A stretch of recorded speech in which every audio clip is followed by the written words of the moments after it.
আসসালামু আলাইকুম। আজকে যে বিষয়টি আপনাদের সাথে শেয়ার করব সেটি হচ্ছে এসি নিয়ে বা এয়ার কন্ডিশনার। আমরা অনেকেই জানি যে এসি সাধারণত দুই ধরনের হয়। একটা হচ্ছে সাধারণ এসি বা নন ইনভার্টার এসি, আর একটা হলো উন্নত প্রযুক্তির এসি বা ইনভার্টার এসি। অর্থাৎ এসি দুই রকম, নন ইনভার্টার এসি ও ইনভার্টার এসি। এখন কোম্পানি বলে যে ইনভার্টার এসি সাধারণ এসির থেকে অনেক গুণ বিদ্যুৎ সাশ্রয় করতে সক্ষম, অর্থাৎ কারেন্টের বিল কম আসে, বিদ্যুৎ বিল কম আসে। আদৌ কি তাই? আসুন জেনে নেই।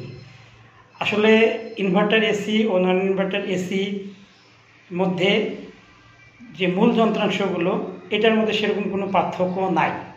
মূল যন্ত্রাংশ কিন্তু সেম। অর্থাৎ একটা ইনভার্টার এসি ও একটা নন ইনভার্টার এসির মধ্যে যে উপাদানগুলো থাকে, ধরুন কম্প্রেসর, তারপরে কনডেন্সার, তারপরে ইভাপোরেটর, রেফ্রিজারেটর, এই জায়গায় নন ইনভার্টার এসিতেও থাকে, একটা ইনভার্টার এসিতেও থাকে। তাহলে প্রশ্ন হলো যে তাহলে সব কিছু যদি সেম হয় তাহলে বিদ্যুৎটা সাশ্রয় হয় কীভাবে বা বিদ্যুৎ বিল কম আসে কীভাবে? হ্যাঁ, এইটাই আপনাদেরকে একটু সংক্ষিপ্তভাবে বুঝিয়ে বলবো। দেখুন, একটি ইনভার্টার এসি এবং একটি নন ইনভার্টার এসির মধ্যে একটা ভালো বিদ্যুৎ বিলের পার্থক্য থাকে।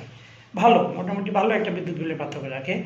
আসলে এসি যন্ত্রাংশগুলোর জন্য এই পার্থক্যটা হয় না। পার্থক্যটি যেটার জন্য হয় সেটা হলো যে এই এসিতে যেই যন্ত্রাংশগুলো ব্যবহার করা হয়, অর্থাৎ আউটডোরে যে একটা কম্প্রেসর ব্যবহার করা হয়, এই কম্প্রেসর পরিচালনার পদ্ধতির সিস্টেমের কারণে জাস্ট নন ইনভার্টার এসি এবং ইনভার্টার এসির মধ্যে কম্প্রেসরকে পরিচালনার যে পদ্ধতি, এই পদ্ধতিটা একটু ভিন্ন।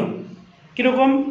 একটি নন ইনভার্টার এসি বা সাধারণ এসির কম্প্রেসর পরিচালনার পদ্ধতি হচ্ছে স্টপ অ্যান্ড স্টার্ট। এই পদ্ধতিতে চলে। অর্থাৎ কীভাবে চলে? যে একটা নন ইনভার্টার এসি আপনি 24-এর তাপমাত্রা সেট করলেন, সে স্টার্ট হলো, এসিটা ছাড়লেন, স্টার্ট হলো।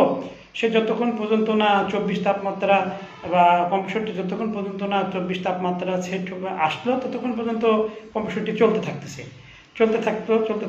থাকলো। যখন 24 তাপমাত্রা আসলো, কম্প্রেসরটি ফুল বন্ধ হয়ে গেল। তার মানে কিন্তু স্টপ অ্যান্ড স্টার্ট এই প্রযুক্তি এখানে চলতেছে।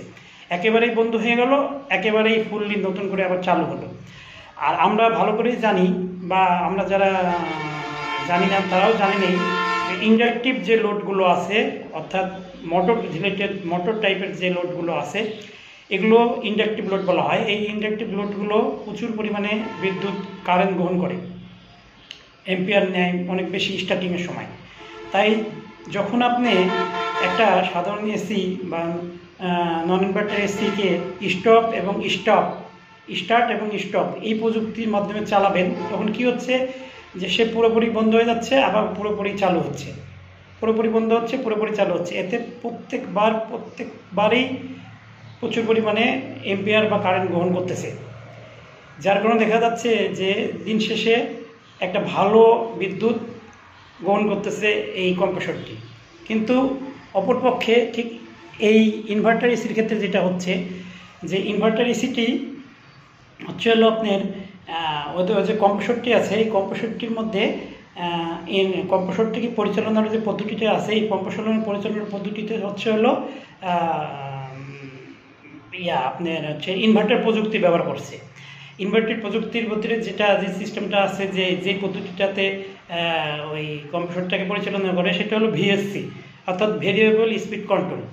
অর্থাৎ ইনভার্টার এসির ক্ষেত্রে যেটা হয়, এর আগে যেটা বললাম, যে একটা নন ইনভার্টার এসির ক্ষেত্রে যেটা হচ্ছে সেটা হলো যে পুরোপুরি কম্প্রেসরটি বন্ধ হয়ে যায় এবং তারপরে আবার চালু হয়। কিন্তু না, ইনভার্টার এসির ক্ষেত্রে কিন্তু এটা ভিন্ন। ইনভার্টার এসির ক্ষেত্রে কিন্তু কম্প্রেসরটি কখনোই বন্ধ হয় না। কম্প্রেসরটি শুধুমাত্র তার স্পিডকে চেঞ্জ করার মাধ্যমে, স্পিডটাকে কন্ট্রোলের মাধ্যমে চলতে থাকে এবং তাপমাত্রাকে নিয়ন্ত্রণ করে থাকে। ছোট্ট করে উদাহরণ দিয়ে বলি, যে ধরুন একটি ইনভার্টার এসিতে আপনি 24 তাপমাত্রা সেট করলেন। ইনভার্টার এসির ক্ষেত্রে যেটা হবে সেটা হচ্ছে যে কম্প্রেসরটি চলতে থাকবে।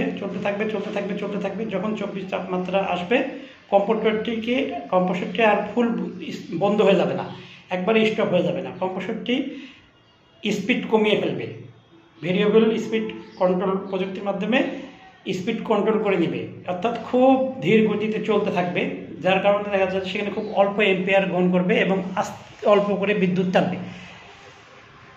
ঠিক 24 থেকে যখন তাপমাত্রা বেড়ে যাবে, যখন কম্প্রেসরটা আবার চালুর প্রয়োজন হবে, এখন তো কম্প্রেসরটি তো বন্ধ হয়নি, কম্প্রেসরটি তো চলতেই আছে, কিন্তু খুব আস্তে কম্প্রেসরটি তার স্পিডটাকে আবার বাড়িয়ে দেবে।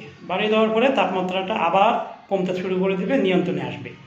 এবং এইভাবে করে কখনোই কম্প্রেসরটি বন্ধ হবে না। কম্প্রেসরটি অল টাইম স্পিডকে কন্ট্রোলের মাধ্যমে আপনি বিদ্যুৎকে সাশ্রয় করবে।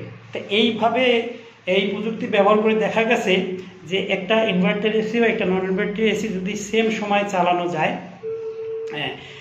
তো নন ইনভার্টার এসির ক্ষেত্রে দেখা যাচ্ছে যে 20 থেকে 30% পর্যন্ত বিদ্যুৎ সাশ্রয় সম্ভব। কিন্তু ইনভার্টার এসি প্রথমে তো কেনার সময় একটু দামটা বেশি লাগে, আর নন ইনভার্টার এসি প্রথমে কেনার সময় একটু দামটা কম লাগে। কিন্তু ইনভার্টার প্রযুক্তি অবশ্যই ভালো এবং এটা অবশ্যই বিদ্যুৎ সাশ্রয় করতে সক্ষম।